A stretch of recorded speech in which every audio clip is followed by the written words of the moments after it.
दोस्तों big boss show 6 अक्टूबर से शुरू हुआ और लगभग 1.5 महीना हो गया है, लगभग 7वां वीक रनिंग कर रहा है इस समय। लेकिन बिग बॉस शो में कई तरह के दाव पेच, लड़ाई झगड़े, समीकरण से लेकर के चक्रव्यूह सब कुछ हो रहा है, लेकिन बिग बॉस शो की टीआरपी फिर भी डाउन दिन प्रतिदिन चली जा रही है। ऐसा क्यों? इसका भी कारण है, इसके ऊपर थोड़ी बात करते हैं। दोस्तों आपसे रिक्वेस्ट है वीडियो को लास्ट तक जरूर सुनना, क्योंकि बहुत इंपॉर्टेंट मैं इसका एनालाइज करूंगा। और आपसे एक रिक्वेस्ट भी है कि चैनल को भी सब्सक्राइब कर देना दोस्तों, अगर आप नए हैं तो।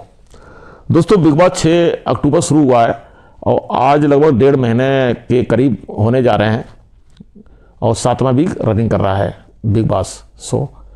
तो इसमें जो पुराने कंटेस्टेंट अभी तक कुछ 4 उनको घर से बाहर नॉमिनेट करके बाहर भेज दिया गया है, तो फिर 2 नए वाइल्ड कार्ड लेकर के एंट्री हुई है, जिसमें दिग्विजय राठी और कशिश कपूर।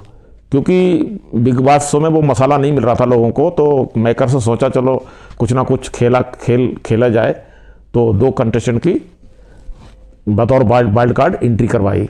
हाँ, पहले शुरू में कुछ गाली गलौज, धक्का मुक्की, मारपीट तो ये तो देखने को मिला था, लेकिन बीच में सब ठंडे पड़ गए, तो मेकर सोचा चलो कुछ ना कुछ टैक्टिक्स अपनाया जाए, तो इसलिए 2 कंटेस्टेंट को एंट्री कराई थी, जिसमें कशिश और दिग्विजय। तो लग तो ऐसा रहा था जैसे सलमान खान ने उनका वेलकम किया, कशिश का और दिग्विजय का, तो आपस में वहीं लड़ गए। क्योंकि इससे पहले एक रियलिटी शो में वो भाग ले चुके हैं, तो उनकी कंट्रोवर्सी पहले से ही चली आ रही थी। तो बिग बॉस घर में आने से पहले सलमान खान भी सोचने मजबूर हो गए, तो दर्शक भी सोच रहे थे चलो अब कुछ तड़का बिग बॉस शो में मिलेगा देखने के लिए। तो कशिश कपूर का जो बातें थी और जो दिग्विजय सिंह की जो बातें थी, तो ऐसा लग रहा था, उन्होंने दिग्विजय के बारे में भी बोला था कि वो जैसे दिग्विजय बीबी इंडिसेना जो घर के लाडले का टैग दे रखा है बिग बॉस शो ने, वो तो कलर्स के लाडले हैं, लेकिन बिग बॉस का भी लाडला बना रखा है। तो दिग्विजय ने बोला था कि वो घर के बिग बॉस के लाडले होंगे, लेकिन मैं जनता का लाडला बनकर दिखाऊंगा, ऐसा उन्होंने बोला था। तो दर्शकों को लग रहा था कि चलो बिग बॉस में कुछ मिर्ची मसाला देखने को मिलेगा। लेकिन 1-2 दिन थोड़ा सा अच्छा परफॉर्मेंस दिखाया था, खासकर कशिश ने, लेकिन उसके बाद वो भी ठंडे पड़ गए।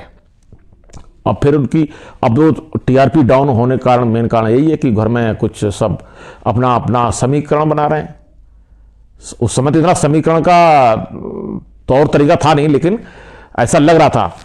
तो बीच में टाइम गार्ड को लेकर के काफ़ी चर्चा हुई थी। बीबी इंडिसेना टाइम गार्ड बने थे, उसके बाद अपना उससे पहले बने थे वो अपना अरफीन खान, उसके बाद बीबी इंडिसेना, उसके बाद अपना फिर दूसरे वीक में फिर कंटिन्यू बीबी इंडिसेना ही टाइम गार्ड रहे थे। तो फिर मेकर्स बहुत परेशान, क्योंकि टीआरपी को लेकर काफ़ी चिंतित। तो फिर सोचा चलो किसी ना किसी को और एंट्री कराई जाए, तो फीमेल कंटेस्टेंट को बतौर wild card entry big boss घर में कराई। तो इसमें एडिन रोज और यामिनी मल्होत्रा और अदिति मिस्त्री, तीनों फीमेल कंटेस्टेंट की एंट्री कराई। तो ऐसा लग रहा था कि अब तो घर में कुछ ना कुछ, क्योंकि ऐसी हसीनाएं घर में एंट्री हो रही, तो कुछ ना कुछ मिर्ची मसाला देखने को मिलेगा और फाइट, गाली गलौज, जो भी समझ सकते हो मिलेगा, ऐसा लग रहा था दर्शकों को। लेकिन ऐसा कुछ नहीं मिला था, सब ठंडे पड़ गए।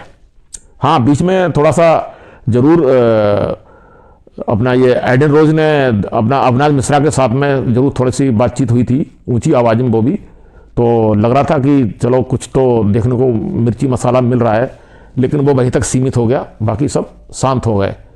तो अभी तक कोई बिग बॉस शो में ऐसा कोई रोमांस देखने को नहीं मिल रहा है, कह सकते हो।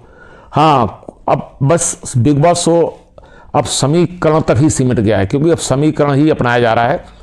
क्योंकि अभी जो नए टाइम गार्ड का चुनाव हुआ था, इससे पहले अपना रजत दलाल थे टाइम गार्ड, तो उनका हफ्ता खत्म हो गया, वीक खत्म हो गया, तो नया टाइम गार्ड चुनना था, तो इसमें भी कंटेस्टेंट ने भाग लिया था। तो इसमें नए टाइम गार्ड दिग्विजय राठी को बना दिया है। अब दिग्विजय राठी टाइम गार्ड बनने वक्त क्या टैक्टिक्स अपनाई रजत दलाल ने, ये तो भाई दर्शक भी चकित रह गए सोचने में, मजबूर हो गए सोचने में। तो इसमें समीकरण बहुत तगड़ा बनाया था रजत दलाल ने। हालांकि रजत दलाल ने बोला भी था किसको, शिल्पा के लिए। तो रजत दलाल ने बोला था शिल्पा जी इसको कहते हैं समीकरण। तो सही में अब बिग बॉस शो समीकरण तक ही सिमट गया है ऐसा लग रहा है, क्योंकि फाइट और जो हल्ला गुल्ला जैसा होना चाहिए बिग बॉस शो में, लेकिन वो अब मुझे लगता है सब ठंडे पड़ गए। ऐसा अब कुछ नहीं हो रहा है, सिर्फ समीकरण तक ही बिग बॉस शो सिमट गया है। तो ये भी एक कारण हो सकता है टीआरपी गिरने का, क्योंकि टीआरपी की अगर बात करूं मैं तो टीआरपी क्यों गिर रही है, क्योंकि अभी तक जितने रियलिटी शो चल रहे हैं आजकल, तो अभी तक उसका टॉप 10 में भी बिग बॉस शो का नाम नहीं आया अभी तक। लेकिन मेकर्स भी बहुत परेशान हैं, एक से एक दाव पेंच लगा रहे हैं कैसे बिग बॉस को अप किया जाए, ऊपर किया जाए। लेकिन अब ऐसे थोड़ी हो जाएगा, जब तक घर में थोड़ा सा कुछ ना कुछ हल्ला गुल्ला गाली गलौज कुछ ऐसे देखने को नहीं मिलेगा, तभी दर्शक थोड़ा सा आंख लगा करके गड़ा करके देखते हैं। लेकिन बिग बॉस भी एक से एक टैक्टिक्स अपना रहे हैं, लेकिन वो टैक्टिक्स बिल्कुल काम नहीं आ रही है। तो दर्शक भी इस चीज़ को सोच रहे हैं, और जो अंदर कंटेस्टेंट हैं, जो प्रयोगत कंटेस्टेंट हैं, वो भी कह रहे हैं अरे ये तो नॉर्मल हो गया है। जिसमें आज एक जो चुमदरंग है, उन्होंने एक शब्द बोला था कि अब नॉमिनेट से डरना नहीं है, अब कोई नहीं डरता नॉमिनेट से, ये तो होता रहता है। तो आप अनुमान लगा सकते हो बिग बॉस शो नॉर्मल हो गया है। दर्शक इसलिए सोशल मीडिया पर भी सवाल पूछ रहे हैं आखिर ये चल क्या रहा है। तो मैं समझता हूँ अब जो भी है कैसे भी आप इसको ले सकते हो। तो हाँ, जब तक थोड़ा बहुत फाइट या लड़ाई झगड़े गाली गलौज ये सब कुछ नहीं चलेगा, तब तक बिग बॉस शो का जो टीआरपी अप नहीं जाएगी, मुझे ऐसा लगता है। तो देखते हैं आगे क्या होता है। अभी भी लगभग बिग बॉस शो हो सकता है आगे बढ़ सकता है। वैसे जनवरी 6 तक ये सुनने में आ रहा है कि इसका जब तक फिनाले आएगा, जब तक उसका और भी बीच में कुछ समीकरण अपनाए जाएंगे। अब क्या समीकरण अपनाए जाते हैं वो तो आगे देखना पड़ेगा समय आने के बाद। तो दोस्तों इसमें आपकी क्या राय है? जो अभी तक मैंने इतना जो हर एक एक प्लेयर के बारे में डिस्कस किया, जो बिग बॉस 6 अक्टूबर से अभी तक चल रहा है, तो क्या क्या हुआ, क्या क्या समीकरण अपनाए। एक्चुअली सही में अब ये जो बिग बॉस शो है अब ये रह गया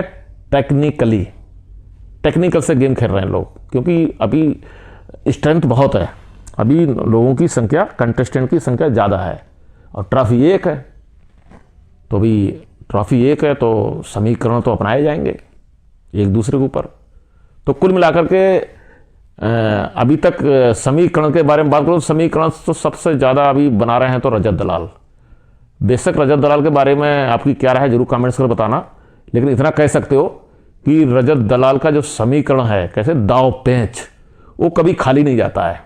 हालांकि कंटेस्टेंट इसको समझ रहे हैं और जानते हैं, अच्छी तरह से जानते हैं, लेकिन बोल नहीं सकते हैं। तो रजत दलाल बहुत ही होशियार और ऐसे से दाव पेंच कहें तो ओल इस्तेमाल कर रहे हैं। और वास्तव में रजत दलाल का जो अभी जो वोट ट्रेंड है उसका अच्छा चल रहा है। रजत दलाल हुआ, आपका अविनाश है, आपका बीबीएन, अविनाश तो खैर काफ़ी नीचे हैं, बीबीएन, करण और रजत दलाल और दिग्विजय राठी, ये 4 अभी कंटेस्टेंट बहुत टॉप में चल रहे हैं अभी। तो अब देखना होगा कौन आगे जाता है। अभी समय काफ़ी है, अभी 1.5 महीना लगभग हुआ है। तो दोस्तों इसमें आपका क्या विचार है कमेंट्स करके जरूर बताना। नमस्कार।